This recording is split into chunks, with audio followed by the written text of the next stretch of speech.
Comment rencontrer le Seigneur? C'est une question des fois qu'on se pose. Comment rencontrer Jésus-Christ? C'est un terme chrétien que souvent on utilise, mais que des fois, pour nous, quand on ne connaît pas, justement, pour nous, ça ne veut rien dire.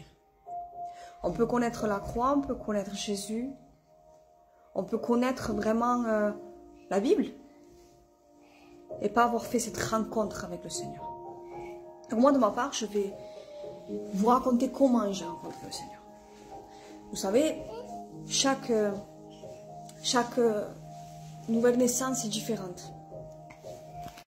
Certaines personnes vont mettre du temps à rencontrer le Seigneur. Certaines personnes, ça va être fait comme un coup de foudre. Réel. Première réunion, ils sont convaincus de péché, de justice, de jugement, et leur vie est bouleversée. Moi, pour ma part, ça ne s'est pas passé comme ça. Moi, je connaissais déjà les réunions depuis un moment. Mon père et ma mère étaient chrétiens avant qu'ils se séparent. Donc, j'ai grandi dans les réunions. Et puis, il y a eu ce jour particulier où les événements de ma vie m'ont poussé à avoir besoin de cette rencontre avec le Seigneur Jésus-Christ. Je suis venue au Seigneur avec une nécessité premièrement.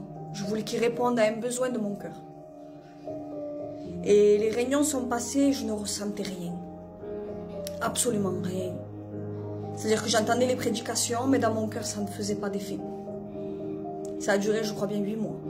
Pendant 8 mois, j'allais aux réunions, je persévérais, je disais, mais pourquoi je ne suis pas émue par la croix? Pourquoi je ne suis pas bouleversée? Pourquoi je ne suis pas transformée? Et puis est venu ce jour. Ce jour-là, il n'y avait rien de spécial. La prédication n'était pas plus impactante qu'un autre jour. Les chants non plus. Mais il y a une chose qui s'est passée. C'est que j'ai vu des personnes être touchées par le Saint-Esprit, des personnes être bouleversées, brisées. Et moi, je regardais tout ça et je me disais, mais pourquoi moi non? Mais vous savez, quand on a souffert dans notre vie, on a un système de défense qui fait que nos cœurs, des fois, sont plus durs que d'autres, moins sensibles que d'autres. Et moi, c'était mon cas. C'était réellement mon cas. Mon cœur était plus difficile. Donc, j'entendais la voix de Dieu, parce que Dieu m'avait déjà parlé. Mais, j'avais pas ce changement profond à l'intérieur de moi, cet impact profond. Et puis, ce jour-là, lorsque je regardais les gens se briser, que moi, rien ne se passait, j'ai commencé à implorer le Seigneur. J'ai commencé à lui dire, mais Seigneur, pourquoi moi, tu ne me touches pas? Qu'est-ce qui en moi t'empêche de me toucher? Est-ce que je suis trop pécheresse? C'était vraiment le raisonnement que j'avais. Et puis, à un moment donné, il y a une prophétie qui s'est levée. Une prophétie, c'est quand Dieu parle à travers quelqu'un. Dans cette prophétie, ça disait simplement, adore-moi. Arrête de te poser des questions et adore-moi. À ce moment-là, j'ai senti une main derrière mes reins. Une main remplie de feu. C'était une main chaude qui me pliait à l'avant.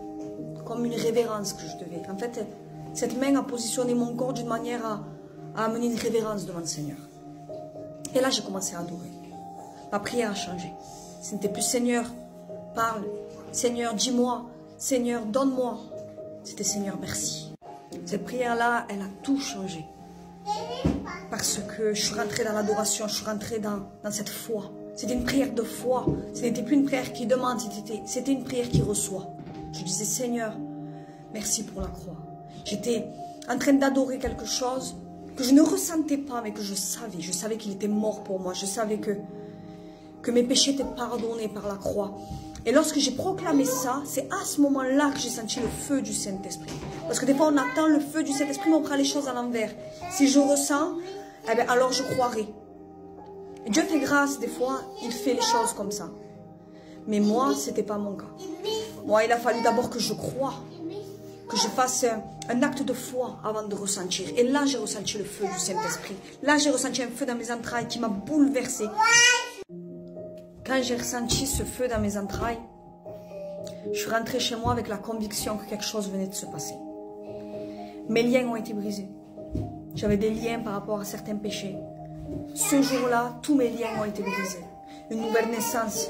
J'ai vraiment expérimenté cette nouvelle naissance. C'est-à-dire qu'aujourd'hui, ce jour-là, j'ai été sauvée. Ce jour-là, j'ai fait cette rencontre avec le Seigneur. Mais tout n'est pas passé premièrement par le ressenti. Tout est passé premièrement par un acte de foi. Donc je vous encourage, si vous n'avez pas rencontré le Seigneur, et si vous allez aux réunions et que vous ne ressentez rien, laissez le Saint-Esprit travailler votre cœur. Il y a un jour spécial où ce jour, Dieu va faire en sorte que vos cœurs soient disposés pour vous abandonner à lui. Parce que lui, ce qu'il veut, c'est vous sauver de suite. Il ne veut pas perdre de temps. Mais nos cœurs, des fois, sont lents. Alors, je vous encourage vraiment à chercher le Seigneur de tout votre cœur. Et à demander au Saint-Esprit qui convainc vos cœurs de péché, de justice et de jugement. Et là, vos vies seront réellement bouleversées. Que Dieu vous bénisse.